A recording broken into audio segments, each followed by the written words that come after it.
Now, if you've been around as long as I've been around, you know that there was a time when leave of absence often had a cloud of question associated with pastors who chose that. Well, thankfully, in 2008, the General Conference gave us two different categories. We have the voluntary leave of absence and involuntary leave of absence. What I'm speaking about today is the voluntary leave of absence. And there are a variety of reasons why a clergy person might choose that relationship. One of them might be that that pastor just has some personal reasons in their life, and stepping away from itinerant ministry or appointive ministry for a season makes sense in their life. As the Conference Relations Committee does its work, it is very aware of the shared nature of ministry. It is also very aware that events can happen and circumstances can change, that sometimes necessitate a change in an individual's relationship with the conference. The process begins when a person meets with the committee, and the committee listens to the story that brings that individual to this moment. This listening is a sacred trust, and it is held in confidence. And then together, the committee and the person seek to discover a consensus about what relationship with the conference might be the most life-giving, life-affirming. The Conference Relations Committee hopes that every change of relationship might lead to health and wholeness and to an awareness of grace. Now I'd like to give you an opportunity to hear from one of our colleagues, the Reverend Dr. Patty Cook, who chose to take a voluntary relationship of stepping away from appointive ministry for a season, and it proved to be healthy for her. If you're like me, no matter how deeply called to ministry you feel, from time to time, when you walk around in your soul, you realize that you've taken some dings from ministry.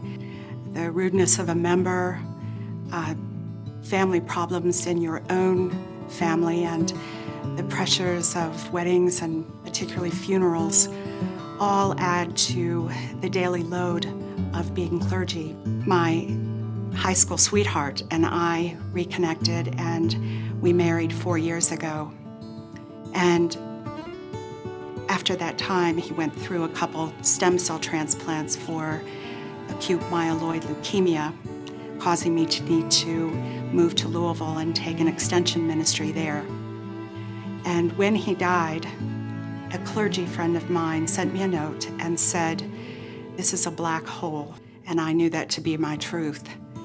So I called the bishop's office, who connected me with Wade Giffen and the Conference Relations Board, and we began to talk about family leave. And it was in telling my story and in explaining that I don't think I could work that they granted my leave. And at first, I could only sit with my grief. But after a while, I began to look into every spiritual practice I had ever heard of. Prayer, contemplation, started playing my violin again, even bought a ukulele to learn to play Somewhere Over the Rainbow, took a couple of college courses. And after a while, I began to realize that I had turned a corner, that I could talk about this without crying, that I could actually be with people, and that I was ready to come back and serve. So I contacted Wade, and the board regathered to hear the rest of my story and what I had been through. And I realized that they had been cheering for me the entire time, wishing my success, and that they were anxious for me to return to the West Ohio Conference to be in ministry here.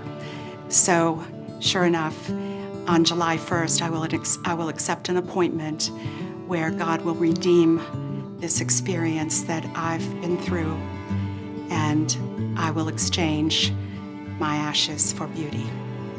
So if a season comes for you in your life and ministry where you think a change in relationship may be useful or healthy for you, you can simply call the Conference Center and speak with the Office of Ministry and get on the Conference Relation Committee's calendar.